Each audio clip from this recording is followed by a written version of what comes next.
Hello दोस्तों, मैं हूं प्रशांत मिश्रा। स्वागत है आपका हमारे चैनल RLC ट्यूटोरियल्स पे।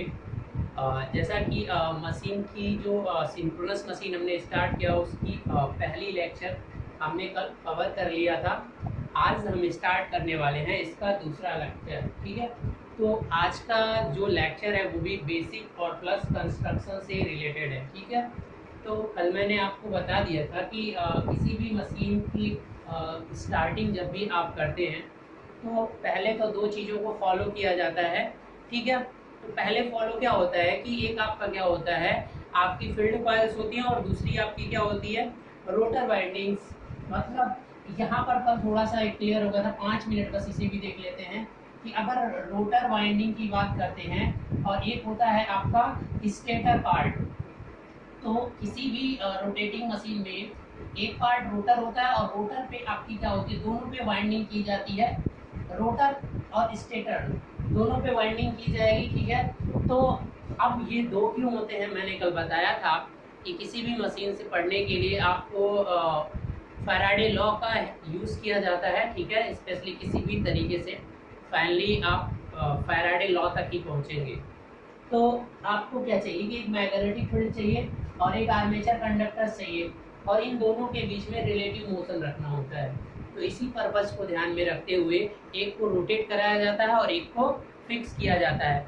तो इस सिंक्रोनस मशीन में क्या होता है, आपकी जो आपकी स्टेटर वाइंडिंग होती है वो स्टेटर वाइंडिंग क्या होती है, वो आपकी क्या होती है, आर्मेचर वाइंडिंग होती है। मतलब आर्मेचर पार्ट क्या होता है, स्टेटर होता है। मतलब यहाँ पर जो आर्मेचर होता है, आर्मेचर वाइंडिंग, ठीक है, इसको क्या रखा जाता है, स्टेटर वाइंडिंग बोला जाएगा इस केस में। अगर सिंक्रोनस मशीन के केस में if you are saying that stator winding, that the meaning is clearly you are talking about the armature winding. If anyone says that the rotor winding in the case of synchronous machine, that is clear that you have to idea that this the meaning of the rotor winding, it means it is also known as the field winding. But if I am talking regarding the DC machine, this will converted, it means inverted. That means the stator winding is field winding and the rotor winding is the armature winding. Okay, so now come, this is will produce the main flux. What is the meaning of the field? It will create the produces main flux. What is work? The work of this field winding to producing main magnetic field. Okay, तो आपको पता था कि किसी भी machine का आप अगर यूज़ करते हैं तो आपको मैग्नेटिक फील्ड को प्रोड्यूस करने की ज़रूरत पड़ेगी। और नॉर्मली मैंने पहले भी आपको बता दिया था कि अगर कोई मशीन आपके पास है तो नॉर्मल मैग्नेट्स जो कि नेचुरल जो नेचर में अवेलेबल हैं जिस फॉर्म में, उसे हम यूज़ नहीं कर सकते क्योंकि उनके पास पावर बहुत ही कम होती है। इसलिए वो इतना ज़्यादा पावर, मैग्नेटिक पावर प्रोड्यूस नहीं कर पाएंगे ताकि हम मशीनों में उसका एप्लीकेशन नहीं कर सकते। इसीलिए हम जाते हैं आर्टिफिशियल मैग्नेट्स की तरफ और उसे हम कैसे बनाते हैं ये बहुत लोगों को अच्छे से पता होगा। ठीक है, तो बेसिकली ये जो वाइंडिंग की जाती है, मतलब एक किसी भी कोर पर अगर वाइंड करके उस पर DC करंट दे दीजिए तो वो मैग्नेट बन जाता है। तो इस तरह से आप आर्टिफिशियल मैग्नेट्स बनाते हैं। तो मेन रूप से इसका जो काम है मैग्नेट बनाना। इस कॉइल को जो कॉइल लपेट के DC प्रोवाइड करेंगे यहाँ पर, तो इसका काम है आपका मेन आपका प्रोड्यूसिंग मैग्नेटिक फील्ड। तो आर्मेचर कंडक्टर में क्या होगा, यहाँ पर आपका इंड्यूस्ड EMF यहीं पर जनरेट होगा। इंड्यूस्ड EMF जो आपका जनरेशन होगा, इंड्यूस्ड EMF विल जनरेट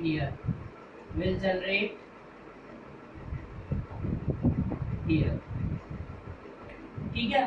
इस तरीके से आप समझ गए होंगे कि जब कोई भी मशीन हम पढ़ने जाते हैं तो हमें दो पार्ट्स होते हैं, एक स्टेटर और एक रोटर।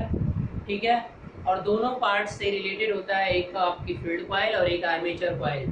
तो आर्मेचर कॉइल मतलब कंडक्टर की बात कर रहे हैं, फील्ड कॉइल की बात हम कर रहे हैं मैग्नेटिक फील्ड की। तो कौन सा स्थिर रहता है, कौन सा रोटेट करता है, ये हर मशीन में क्या होता है, बदल सकता है। ठीक है, जैसा आपका बेनिफिशियल जिस फॉर्म में बेनिफिशियल होगा उसे हम यूज़ करते हैं।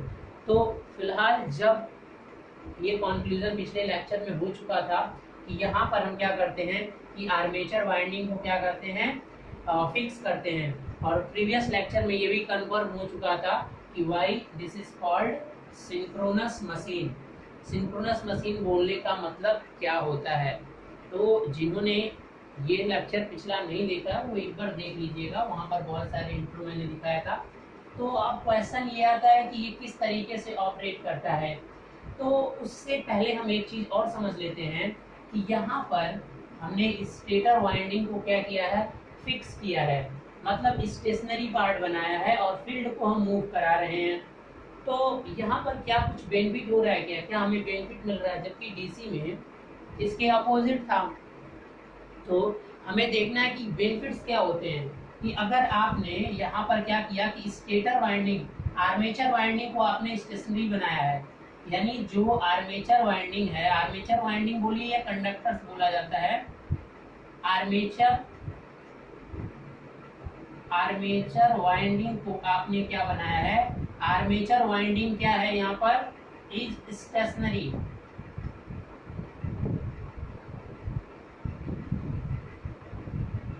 तो इसके बेनिफिट्स क्या हैं, तो क्वेश्चन ये पूछा जाता है कि अगर आप ऐसा कर रहे हैं तो क्या आपको कोई बेनिफिट्स मिलता है क्या। ठीक है, कि आपने यहाँ पर आर्मेचर वाइंडिंग को स्टेशनरी बनाया जा रहा है, जबकि डीसी मशीन में वो रोटेट कर रहा था, वो रोटर पे था। ठीक है, तो बेनिफिट्स क्या है इसके बनाने से। सबसे पहले मैंने पहला पॉइंट बताया था कि एक प्रॉब्लम रिलेटेड जो पिछले लेक्चर में कवर हो चुका था कि जो प्रॉब्लम थी सबसे पहले क्या थी, इनर्शिया। ठीक है,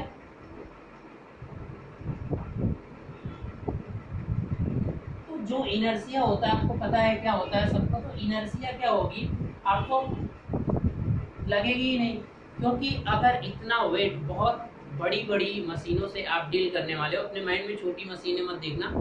अगर ये रूम आपका है ना, तो रूम के इतना रेडियस होते हैं उन मशीनों के। ठीक है, तो अगर और जो करंट 11 किलो वोल्ट या जनरेशन मान लीजिए नॉर्मली 11 किलो वोल्ट पे हो रहा है, तो जनरेशन जो हो रहा है उसके लिए आपको क्या करना पड़ेगा, अगर वो सारा का सारा वाइंडिंग आपने क्या लगाया है, तो किस पे लगाया है, तो स्लिप रिंग की भी ज़रूरत पड़ेगी। चलिए वो अभी दूसरी पॉइंट है, हम अभी पहले पॉइंट पे फोकस करते हैं, और वो है मेरा इनर्शिया। तो इतना ज़्यादा वेट अगर स्टेटर पे लगा देंगे तो उसे जो भी घुमाएगा प्राइम मूवर, उस प्राइम मूवर के पास इतनी कैपेसिटी या इतना ज़्यादा इनर्शिया होना चाहिए कि वो सडन उसे स्टार्ट कर सके। क्योंकि किसी भी बॉडी का अगर वेट बहुत ही ज़्यादा होता है तो उसे जस्ट स्टार्ट करते समय बहुत ज़्यादा फोर्स की रिक्वायरमेंट होती है, आपको पता है ना, क्योंकि हर बॉडी के पास मास होता है, उसकी वजह से उसमें इनर्शिया होती है। तो जितना ज़्यादा मास होता जाता है, क्योंकि इनर्शिया mr² होता है। ठीक है, तो इसकी वजह से ज़्यादा इनर्शिया होने में जो स्टार्टिंग करते समय जो रोटेशन फोर्स चाहिए वो बहुत ज़्यादा लगेगा। तो इसके बजाय अगर हमने स्टेटर की वाइंडिंग, सॉरी जो आर्मेचर की वाइंडिंग है, अगर उसको मैंने फिक्स कर दिया, मतलब उसको रोटर पार्ट पे ना करके अगर हम उसे स्टेटर पार्ट पे कर देते हैं, तो हमें ये बेनिफिट मिल जाएगा कि हमें रिक्वायर्ड लेस एनर्शिया होगा। ठीक है, एनर्शिया क्या हो जाएगी, लेस हो जाएगी, क्योंकि आपके रोटर पर क्या लगेगा, फील्ड वाइंडिंग लगेगी, और फील्ड वाइंडिंग का वेट क्या होगा, कम होगा। ठीक है, तो इसे आप एडवांटेज समझ लीजिए कि इसको रोटेटिंग बनाने का या इसको स्टेशनरी बनाने का। Okay, so come to the next point. दूसरा पॉइंट ये आता है कि इजी इंसुलेशन, इजली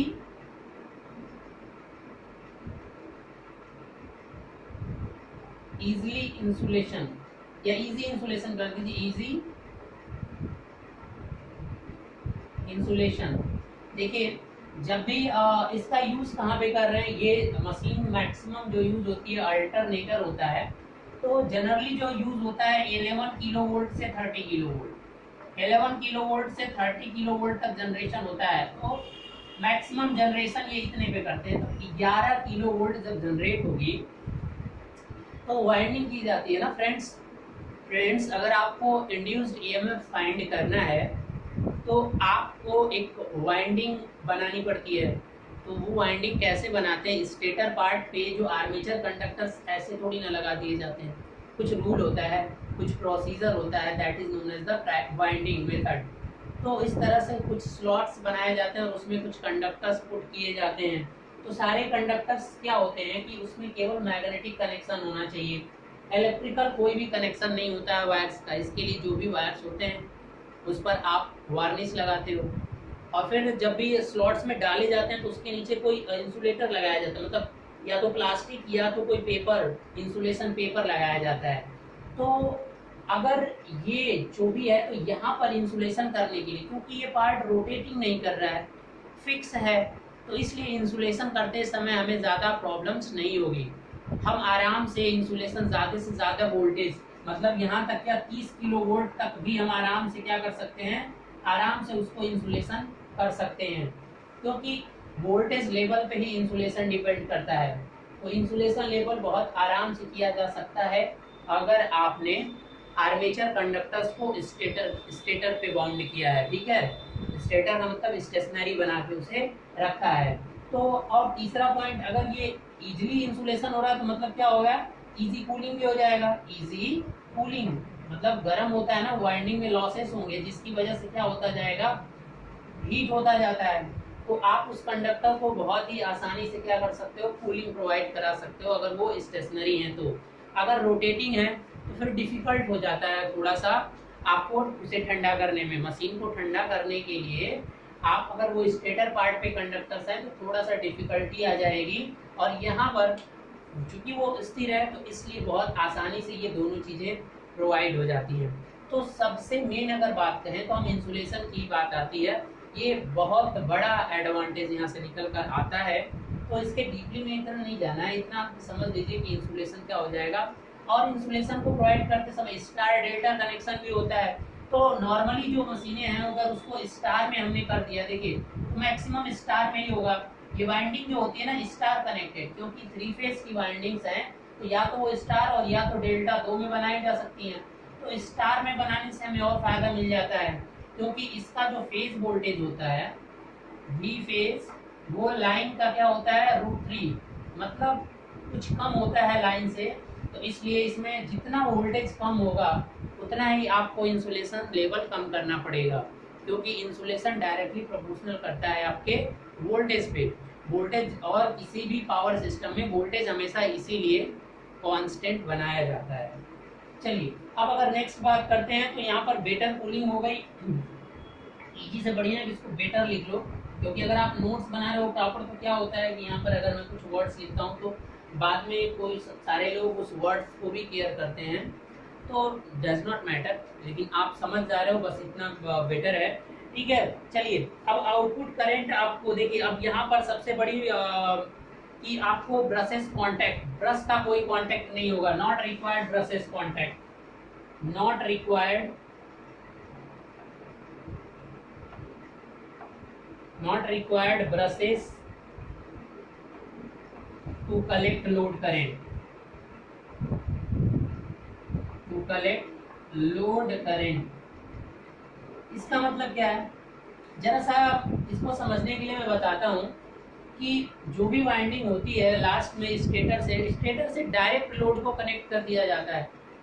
तो जैसे पिछला केस क्या था कि अगर कोई रोटेटिंग पार्ट पर अगर लगा रहे हो आप, जैसे मान लीजिए ये रोटेट कर रहा है, तो इससे अगर करंट को कलेक्ट करना है तो ब्रशेस लगाने पड़ते हैं, और ब्रशेस उस करंट को कलेक्ट करेगा, क्योंकि वो तो हमेशा रोटेट कर रहा है ना।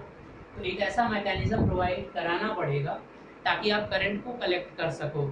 लेकिन अगर आपने इसे स्थिर बना दिया तो देखिए डीसी मशीन से कंपैरिजन कर लीजिए, वहाँ पर ब्रशेस का अटैचमेंट था, कम्यूटेटर तो खैर एसी को डीसी में चेंज करने के लिए लगा था, लेकिन ब्रशेस क्या कर रहे थे, करंट को कलेक्ट कर रहे थे।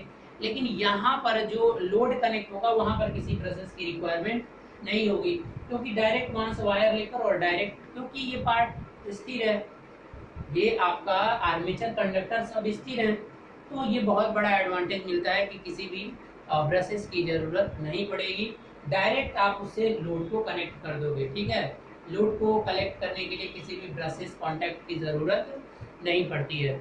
सो this are the some advantage, ठीक है। और एक और होता है कि प्रिवेंट फ्रॉम एनी डिफॉर्मेशन, ठीक है। डिफॉर्मेशन कोई भी नहीं होगा। तो कुछ और भी सारे हैं, बहुत सारे। अगर आप कोई एग्जाम लिखने जाते हैं तो आप थोड़ा सा और देख लीजिएगा, ठीक है। मैं एक पॉइंट और दे देता हूँ आपको, preventing any deformation, preventing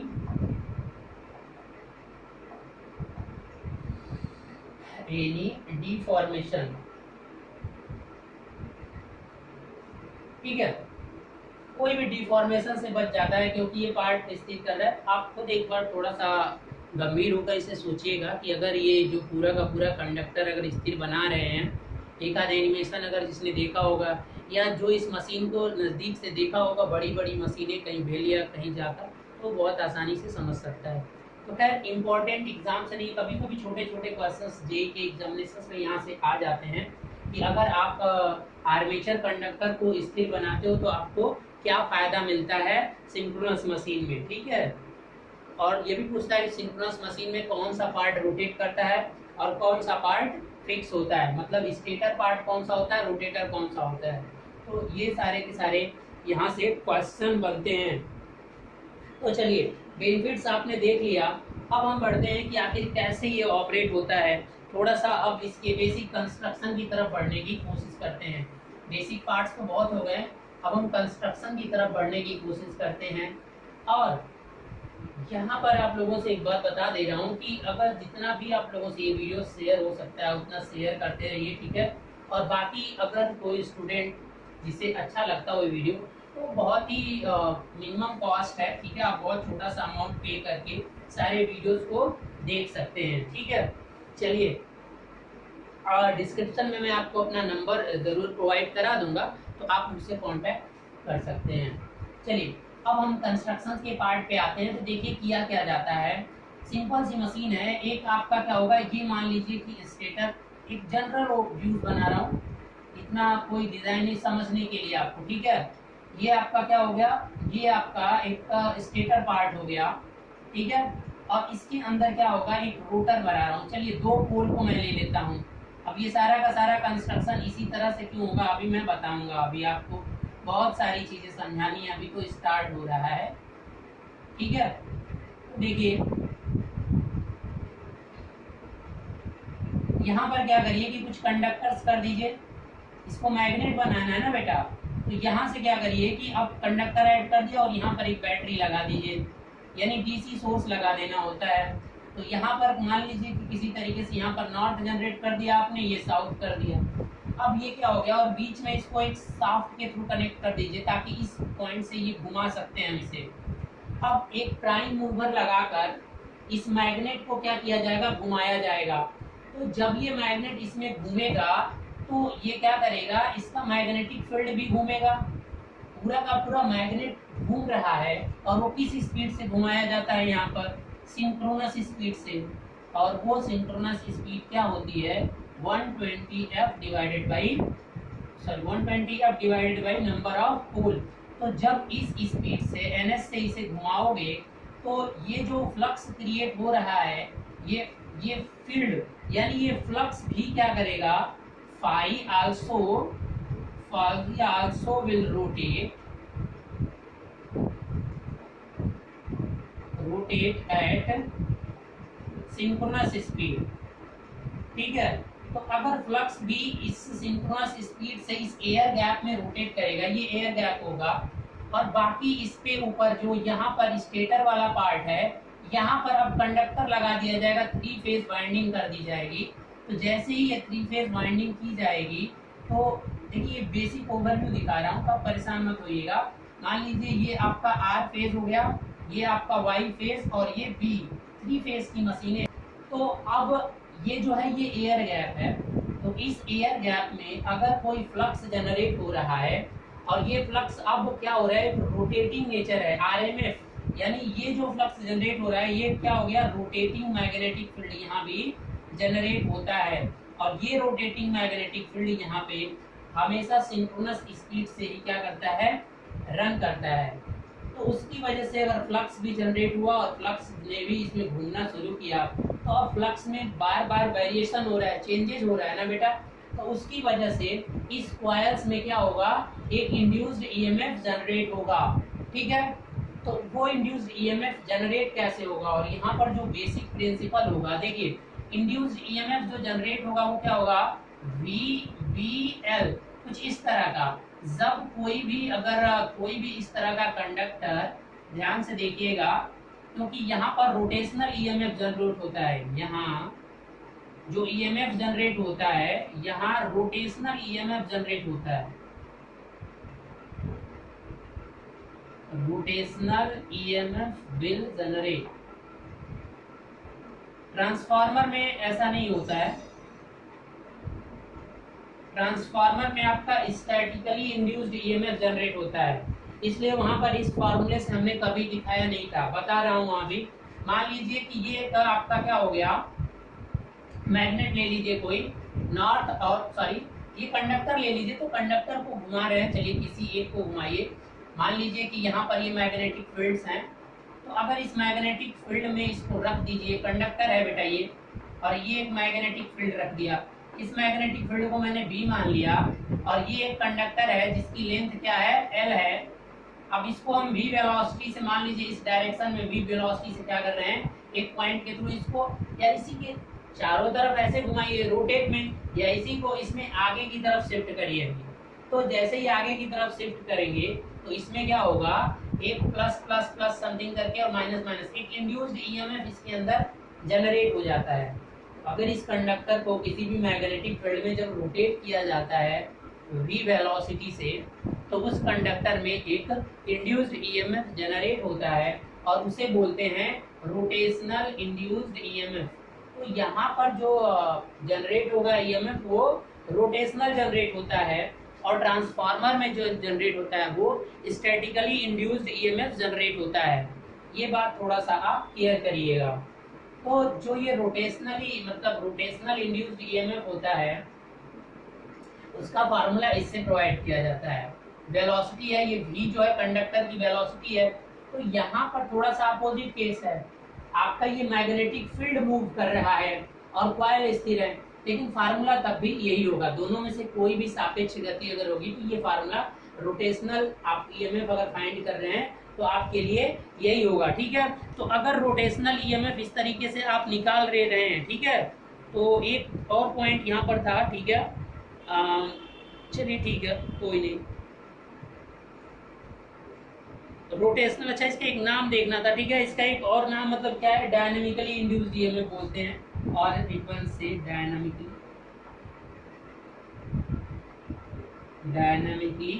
induced EMF induced. ठीक है, डायनामिकली इंड्यूस्ड ईएमएफ, यहाँ इंड्यूस्ड लिख लेना, इंड्यूस्ड ईएमएफ। तो ये डायनामिकली इंड्यूस्ड ईएमएफ है, क्योंकि कोई चीज परमानेंटली डायनामिक मूव कर रही है। लेकिन ट्रांसफार्मर की बात करते हैं तो वहां पर आपका स्टैटिकली इंड्यूस्ड ईएमएफ होता है। तो बट इन ट्रांसफार्मर आपका क्या होता है, statically induced EMF, statically induced EMF generate होता है।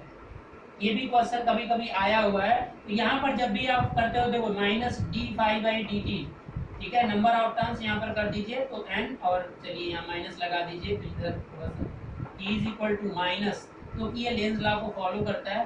तो इस फार्मूले से आप हमेशा इंड्यूस्ड ईएमएफ ट्रांसफार्मर में फाइंड करते आपने देखा होगा, या आपने जो लोग पढ़े होंगे उन्होंने किया होगा। बट जनरेटर, सिंक्रोनस मोटर के, सिंक्रोनस जनरेटर, सिंक्रोनस मशीन ले लीजिए, सिंक्रोनस मशीन के केस में ऐसा नहीं होता है। जो इंड्यूस्ड ईएमएफ वो स्टैटिकली नहीं होता है, यहाँ पर जो फ्लक्स होता है वो ऑलरेडी टाइम के अकॉर्डिंग मैनेज करता है, लेकिन यहाँ पर कुछ स्पेस में रोटेशन देखने को मिलता है। इसीलिए यहाँ पर दो चीज़ें जनरेट भी होती हैं कि हमेशा कभी कभी टाइम डिस्प्लेस्ड भी बोला जाता है, कभी कभी आपका स्पेस डिस्प्लेसमेंट भी बोला जाएगा यहाँ। तो यहाँ दो चीज़ें आती हैं, तो इसलिए थोड़ा सा केयरफुल आप रहिएगा यहाँ पर। तो इस मशीन के साथ ऐसा होता है, मतलब डायनामिकली इंड्यूस्ड ईएमएफ होता है। अब एक और मशीन बची है, थोड़ा सा उसे भी देख लेते हैं कि आपका जो एक मशीन बची है क्या, मोटर, इंडक्शन मोटर, उसमें क्या जनरेट होता है, तो उसमें मैं बता दूं कि दोनों जनरेट होते हैं, स्टैटिकली इंड्यूस्ड ईएमएफ और प्लस आपका डायनेमिकली इंड्यूस्ड ईएमएफ, दोनों के दोनों आपको वहां देखने को मिल जाएंगे। ठीक है, तो ये एक छोटा सा आपको ओवरव्यू था जो मैंने आपको बता दिया। ठीक है, चलिए अब थोड़ा सा यहाँ पर एक और पॉइंट देखने को मैं बता देता हूँ कि हाँ अच्छा चलिए यहाँ तक तो ठीक है। तो अब ये जो इंड्यूस्ड ईएमएफ यहाँ पर जनरेट होगा पर फेज, तो एक यहाँ भी ई फेज जनरेट होगा और यहाँ पर भी ई फेज जनरेट होगा और यहाँ पर भी, तो इस तरीके से फेज वैल्यूज आपको फाइंड आउट हो जाएंगी। तो कितना इंड्यूस्ड ईएमएफ जनरेट होगा, वैसे तो स्टार्टिंग इस फार्मूले से होगा, लेकिन इसको हम नंबर ऑफ टर्न्स और उसके फॉर्म में रिप्रेजेंट करेंगे कंडक्टर्स के कि कितने कंडक्टर, तो उसका डेरिवेशन हम करेंगे अभी बाद में, पहले हम कंस्ट्रक्शन पार्ट को देख लेते हैं। तो यहाँ तक तो आप लोगों को समझ में आ गया होगा। तो देखिए करना क्या होगा कि सबसे पहले एक मैग्नेट लेंगे, तो आप मैग्नेट कैसे बनाएंगे ये आपकी चॉइस है। उसके बाद आप इस मैग्नेट को एक सिंक्रोनस स्पीड से इसे रन कराएंगे। जब ये रन करेगा तो इसके रन करने की वजह से मैग्नेटिक फील्ड में चेंज होगा और उसकी वजह से इस कॉइल में आपका एक डायनेमिकली इंड्यूस्ड ईएमएफ जनरेट होगा। तो यहाँ पर जो इंड्यूस जनरेट होगा वो डायनेमिकली इंड्यूस्ड ईएमएफ जनरेट हो जाएगा। तो बेसिकली अब ये जो है यही स्टेटर है और ये रोटर है, तो रोटर पर मैग्नेटिक फील्ड है और स्टेटर, इसी को आर्मेचर कंडक्टर भी बोला जाएगा। यानी ये जो आप देख रहे हैं यहाँ पर यही है आपके आर्मेचर कंडक्टर्स। ठीक है, इसी में आपको, और देखिए डायरेक्ट सप्लाई से जुड़े होते हैं तो ब्रश और किसी की रिक्वायरमेंट है नहीं। ठीक है, इंसुलेशन करना भी वाइंडिंग को करना है इंसुलेशन, क्योंकि वाइंडिंग करते समय बहुत आसानी से इसे किया जा सकता है। Is it clear? तो चलिए अब यहाँ तक आपको समझ में आ गया होगा। अब हम आगे बढ़ते हैं। अब यहाँ पर एक सबसे अच्छा क्वेश्चन, सबसे प्यारा क्वेश्चन आता है कि यहाँ पर जो डीसी सप्लाई दी जाती है, ये डीसी सप्लाई लगभग 125 वोल्ट से 600 वोल्ट का होता है। ये जो यहाँ पर डीसी सप्लाई दी जाती है लगभग, अब डिपेंड करेगा कि कितनी बड़ी मशीन है, तो लगभग मैं बता रहा हूँ 125 वोल्ट से लेकर 600 वोल्ट तक की हमें डीसी सप्लाई की ज़रूरत होती है। तो इतना बड़ा बैटरी का सोर्स अगर लगाएंगे तो क्या होगा, आपको कोई डीसी मोटर लेना पड़ेगा, क्योंकि इतना एक छोटा अमाउंट नहीं, 125 से 600 वोल्ट। तो अगर डीसी मशीन लगाते हो तो वो उसके शाफ्ट पे ही बाउंड करना पड़ेगा, क्योंकि ये शाफ्ट होती है, इसको मूव भी कराना पड़ता है एक साइड से। बात आई समझ में? अगर इसका मैं एक दूसरा व्यू आपको दिखाता हूँ, जरा देखिएगा, तो उस व्यू में आपको पता चल जाएगा कि कितनी बड़ी प्रॉब्लम्स आने वाली है। तो अब डिपेंड करता है कि आप ये डीसी सप्लाई उसे किस तरीके से दोगे। ये थोड़ा सा डिफिकल्ट टास्क होता है, बट अब तो बहुत आसान हो गया है। देखिए अगर मैं कुछ इस तरह का व्यू बताऊं, मान लीजिए कि ये आपका शाफ्ट है, ये क्या है, मशीन का शाफ्ट।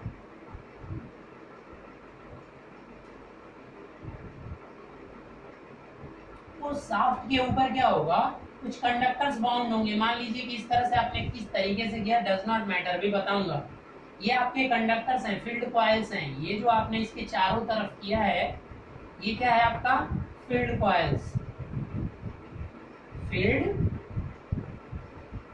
कॉइल्स, इसको रोटेट भी तो कराना है ना सिंक्रोनस स्पीड से, किसी भी डायरेक्शन में कराइए, डिपेंड है।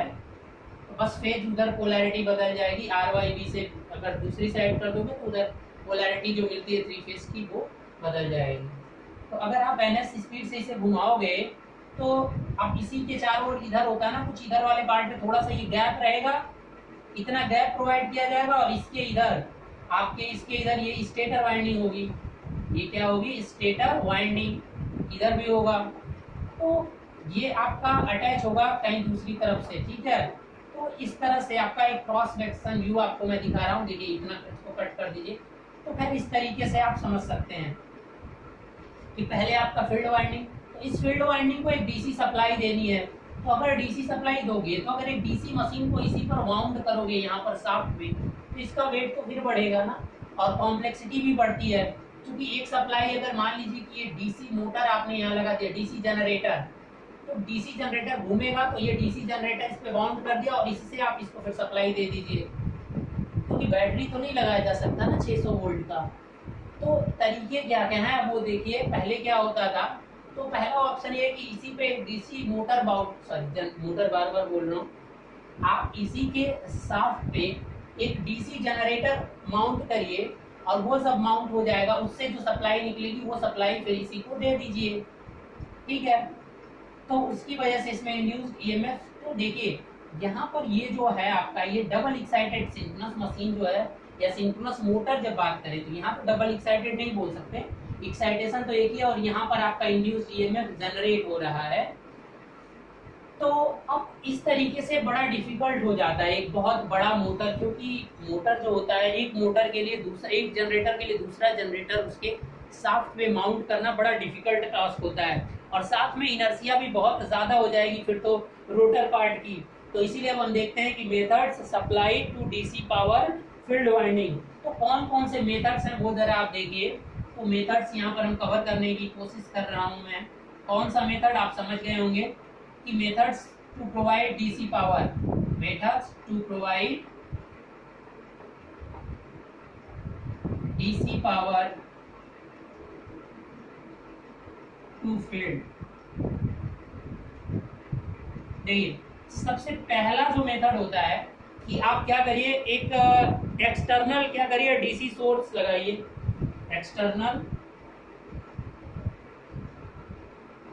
एक्सटर्नल डीसी सोर्स, ठीक है। तो पहला पॉइंट तो आपका ये हो जाएगा कि आप एक एक्सटर्नल डीसी सोर्स लगाइए। दूसरा पॉइंट आपके लिए क्या हो जाएगा कि आप एक स्पेशल डीसी सोर्स माउंट करिए डायरेक्ट ऑन द शाफ्ट, ठीक है, सिंक्रोनस जनरेटर, ठीक है ना। शाफ्ट पे डायरेक्ट आप एक्सटर्नल सोर्स लगाइए बाय स्लिप रिंग।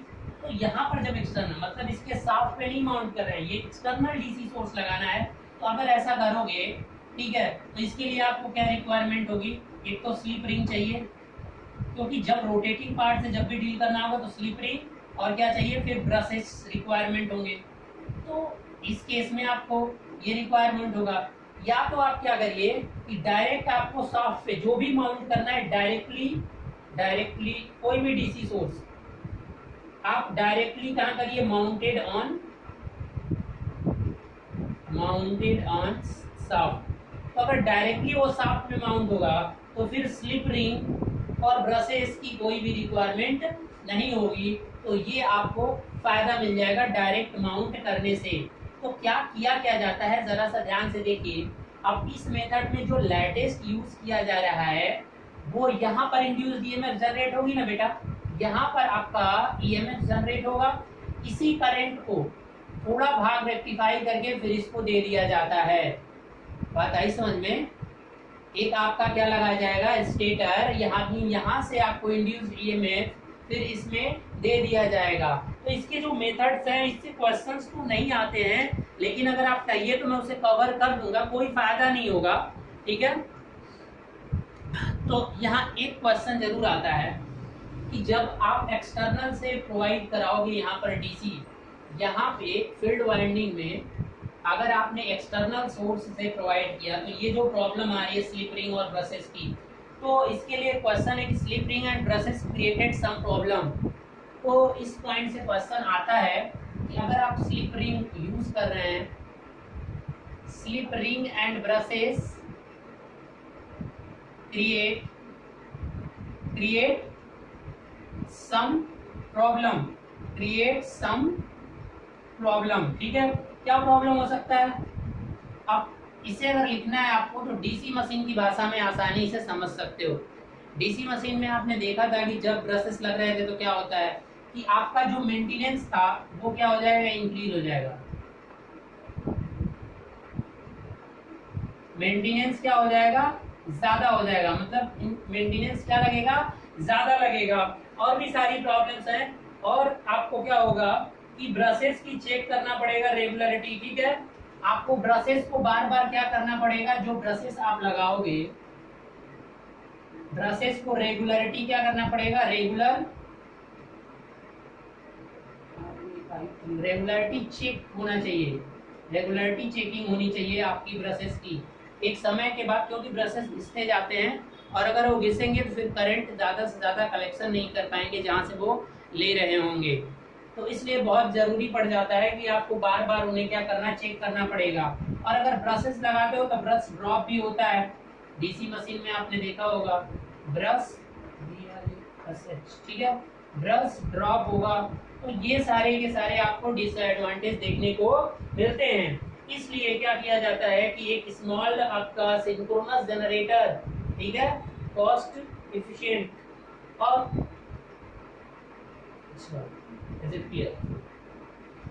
चलिए पहले एक पॉइंट को कंप्लीट करिए। तो ये पॉइंट कंप्लीट हो गया, तो इसलिए ये आपका बेनिफिशियल प्रेजेंट टाइम में यूज नहीं होता है क्योंकि इसके इतने सारे नुकसान हैं।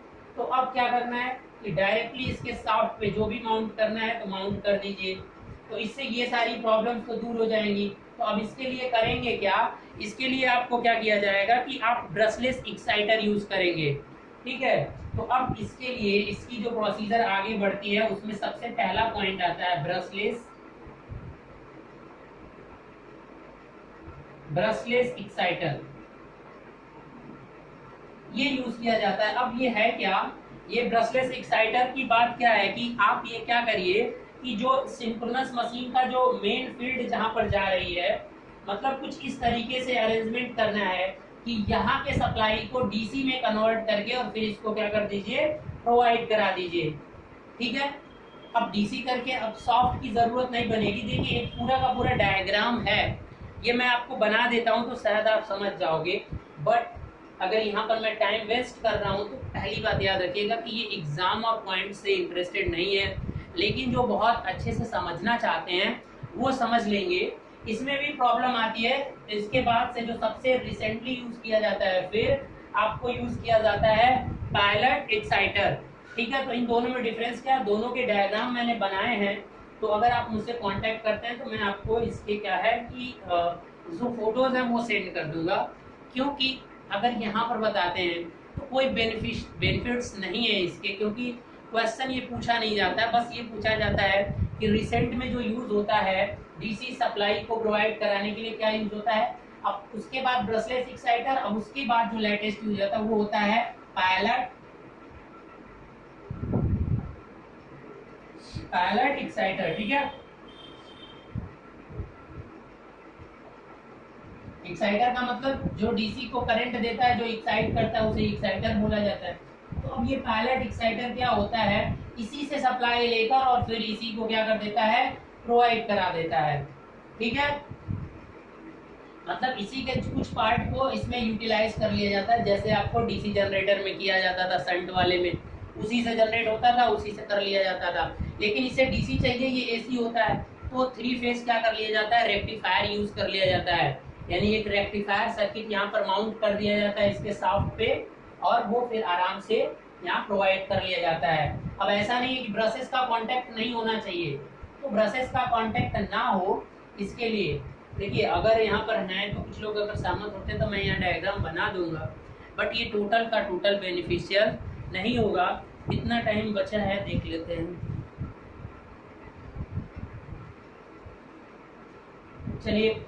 चलिए इसे तो रहने ही दीजिए, ठीक है, या 1 मिनट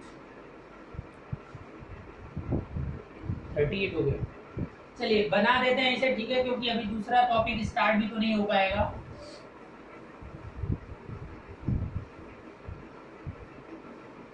ठीक है, मैं आपको यहाँ पर एक पॉइंट दिखा रहा हूँ और उसको बना देता हूँ, ठीक है। देखिए जरा ध्यान से, पहले ब्रशलेस एक्साइटर के बारे में देखते हैं। मान लीजिए कि ये 2 पार्ट में डिवाइड कर दीजिए, ठीक है, और इसे एक पार्ट और यहाँ से डिवाइड कर दीजिए, ठीक है। तो यहाँ पर स्टेटर वाले पार्ट देखिए, सबसे पहले मान लीजिए कि ये मेन आर्मेचर है और यहाँ से आपका 3 फेज सप्लाई निकल रहा है। ये आर्मेचर की वाइंडिंग है, ठीक है, कुछ इस तरीके से आपने वाइंड किया। यहाँ पर 3 फेज, ये आर्मेचर वाइंडिंग है, यानी ये फिक्स है। नीचे जो भी ये पार्ट बनेगा ये आपका स्टेटर, और ये आपका क्या बनेगा, ये वाला पार्ट आपका रोटर। तो एक व्यू दिखाना है ना मुझे सिंपल सा, तो ये स्टेटर हो गया। यहां से आपकी ये सप्लाई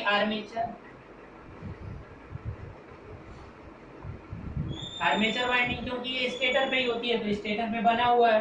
अब क्या करना है कि यहाँ से 3 फेज आउटपुट निकलती है आपको जनरेटर के केस में, यहाँ से आउटपुट मिलेगा। अब आपको सिंपल सा क्या करना है कि यहाँ पर जो 3 फेज इनपुट है इसका, इसी का कुछ इनपुट यहाँ पर आपको रेक्टिफायर के थ्रू एक एक्साइटर को दे देना है। मतलब एक रेक्टिफायर यूज करिए, ठीक है। 3 फेज रेक्टिफायर कैसे बनता है, यहाँ पर एक रेक्टिफायर, इसलिए देखो एग्जाम के लिए कोई इंपॉर्टेंट नहीं है, बस नॉलेज की पर्पस से देख लीजिए कि किस तरह से मशीनों का निर्माण होता है, ठीक है। यहाँ पर आप क्या करते हैं कि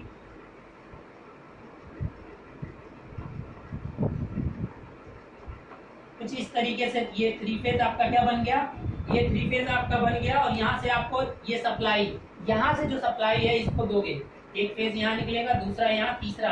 अब यहाँ से ये सप्लाई इसको दी जाएगी, ठीक है। अब जब ये सप्लाई मिलेगा तो ये अब या तो अब प्रेजेंट टाइम में तो इसको क्या SCR भी लगा सकते हैं, SCR लगाने से मैं इसको कंट्रोल भी कर सकता हूँ, तो SCR लगा लीजिए। अब इसी से क्या कर दीजिए कि आप एक लोड कनेक्ट कर देंगे, मतलब एक कॉइल कनेक्ट कर देंगे। तो अब इस कॉइल में देखिए क्या होगा कि अब इसमें जो करंट जाएगी वो DC करंट जाएगी। अब कितना करंट आपको लेना है तो इस थायरिस्टर की फायरिंग करके उतना आप करंट यहाँ पर ले लोगे, DC करंट। अब इसमें जब एक करंट फ्लो होगी, अब ये स्टेटर पे ही है, ये जो भी अरेंजमेंट हमने किया है स्टेटर पे किया है, शाफ्ट पे जो भी चीज माउंट होगी वो मैं यहाँ बनाऊंगा, ठीक है। तो अब जैसे ही इसमें DC करंट जाएगी तो इसकी वजह से क्या करिए कि एक 3 फील्ड की जो कॉइल होगी यहाँ पर देखिए कुछ इस तरीके से माउंट कर देंगे हम, यहाँ पर आपकी कुछ इस तरीके की कॉइल माउंट हो जाएगी, ठीक है। अब ये आपका एक्साइटर होगा, ठीक है। ये आर्मेचर का कंडक्टर नहीं है, सॉरी मतलब फील्ड का। यहाँ से क्या होगा कि इसकी वजह से इसमें क्या होगा, आपको क्या देखने को मिलेगा, वेरिएशन देख, क्योंकि आपने DC में जब कन्वर्ट किया, ये आपका एक पॉइंट था, इसकी वजह से यहाँ पर जब कंडक्टर्स रखोगे तो इसमें क्या होगा, एक करंट इसकी वजह से जनरेट होगा। अब फिर इस करंट को क्या होगा, अब ये फिर AC जनरेट होगा, ठीक है। तो अब इस AC को फिर से आप क्या करोगे, फिर से यहाँ 3 फेज रेक्टिफायर लगेगा, फिर से यहाँ क्या लगेगा 3 फेज रेक्टिफायर। इस करंट की वजह से यहाँ एक इंड्यूस्ड EMF जनरेट होगा, जो कि क्या होगा, वो भी 3 फेज होगा, ठीक है। अब फिर यहाँ से जो करंट निकलेगी वो क्या होगी, IF निकलेगी। अगर ये अरेंजमेंट नहीं करोगे, यहाँ से सोचोगे कि ये डायरेक्ट इसको दे दें हम, मतलब फील्ड कॉइल को, तो आपको ब्रशेस की रिक्वायरमेंट हो जाएगी, बात आ रही समझ में। तो इसीलिए ये जब माउंट कर दिया जाएगा इसके इस पे, तो इसकी वजह से जो फ्लक्स क्रिएट होगा वो लिंक करेगा इस कॉइल से, और ये रोटेट कर रहा है ना बार बार। यहाँ पर एक अलग से वाइंडिंग की गई है, ये एक्स्ट्रा वाइंडिंग है, फील्ड वाइंडिंग को छोड़कर। फील्ड वाइंडिंग को लो, ये आगे हो गई, ये आपका फील्ड वाइंडिंग बन गई आपकी, इसमें DC जाएगी। ये जो है आपकी, ये फील्ड वाइंडिंग है, ये क्या है, फील्ड वाइंडिंग, जिससे कि फ्लक्स प्रोड्यूस होगा। और उसी शाफ्ट पे ये एक एक्स्ट्रा वाइंडिंग करनी पड़ेगी, और ये रोटेट कर रहा है, क्योंकि रोटर रोटेट करता रहता है, तो ये फ्लक्स इससे लिंक कर रहा है। तो कोई कंडक्टर जब लिंक कर रहा है तो इस फ्लक्स, इस करंट की वजह से इसमें फ्लक्स जनरेट हो जाएगा। तो इसमें जब फ्लक्स जनरेट होगा तो वो भी जो इंड्यूस्ड EMF जनरेट करेगा वो क्या जनरेट होगा, AC होगा। फिर रेक्टिफायर लगाकर हमें क्या करना पड़ेगा, DC में कन्वर्ट करना पड़ेगा।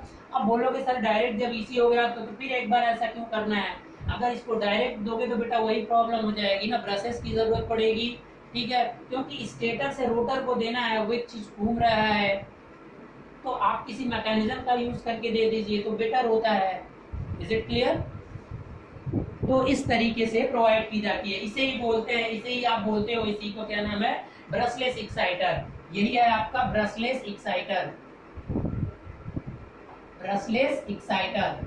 अब ये जो पायलट एक्साइटर होता है, इसमें क्या अरेंजमेंट होगा, अब देखिए ध्यान से, यहाँ पर जो पायलट होगा इसमें थोड़ा सा चेंजेस और हो जाएगा कि ये वाली चीज तो सेम रहेगी। अब ये जो यहाँ पर रेक्टिफायर माउंट कर रहे हैं वो भी सेम रहेगा, ये वाला पोर्शन माउंट पे रहेगा, लेकिन यहाँ से जो करंट जा रही है यहाँ पर एक छोटा सा परमानेंट मैग्नेट अपने आप लगा दिया जाता है, ठीक है, जिसे पायलट एक्साइटर कहते हैं। ये एक परमानेंट मैग्नेट रोटर पे लगा दिया जाएगा। यहाँ पर एक एक्स्ट्रा, देखिए जो लोग यहाँ तक बना चुके होंगे समझ जाइएगा, यहाँ पर एक क्या करते हैं कि एक्स्ट्रा परमानेंट मैग्नेट लगाते हैं, परमानेंट मैग्नेट यहाँ पर लगाते हैं, और इसकी वजह से आपको आगे चीजें बढ़ती हैं, ठीक है। तो बस यही एक थोड़ा सा मॉडिफिकेशन हो जाता है, ठीक है, एक्साइटर फील्ड की यहाँ से सप्लाई करके। तो चलिए देखिए, अभी तो ये वीडियो पास हो जाएगी तो इसे हम आगे देख लेंगे। तो एक पायलट का इसी को बोलते हैं, पायलट के रूप में एक एक्स्ट्रा कंडक्टर यूज होता है, ठीक है। चलिए अगली वीडियो में हम इसे कवर कर लेंगे कि किस तरीके से ये बनाया जाता है, ठीक है। तो जिन लोगों को समझ में आ गया है, पहला चलिए ब्रशलेस तो आ गया ना सभी को। अब ये पायलट एक्साइटर क्या होता है, किस तरीके से सॉफ्ट पे और किस तरीके से हम डीसी को देते हैं, बहुत अच्छी चीज़ थी ये। तो मुझे लगा वैसे एग्ज़ाम के पॉइंट से इम्पोर्टेंट नहीं है, बट नॉलेज के हिसाब से बहुत इम्पोर्टेंट और बहुत मायने रखता है जब आप किसी इंडस्ट्री में जाओगे, ठीक है। तो ये चीज़ें आपको समझ में आनी चाहिए। तो चलिए पायलट को भी हम अलग से देख लेंगे, क्योंकि आज अभी डायग्राम ये वीडियो 47 मिनट से जाने के बाद से यहाँ एंड हो जाती है। तो अभी आज की वीडियो में इतना ही फ्रेंड्स। तो प्लीज़ लाइक ज़रूर करिएगा। पायलट एक्साइटर को हम कल देखते हैं कि क्या होता है पायलट एक्साइटर। तो प्लीज़ अगर आपको ये वीडियो पसंद आ रही है तो ज़्यादा से ज़्यादा शेयर करिए और लाइक करते रहिएगा। और कोई भी डाउट्स हो तो आप कमेंट कर सकते हैं, और अगर आप हमसे जुड़ना चाहते हैं तो मैं आपको नंबर प्रोवाइड करा देता हूँ, आप जुड़ सकते हैं वहाँ पे। और बाकी सारी वीडियोस भी आप ले सकते हैं हमसे, ठीक है। Okay guys, thank you.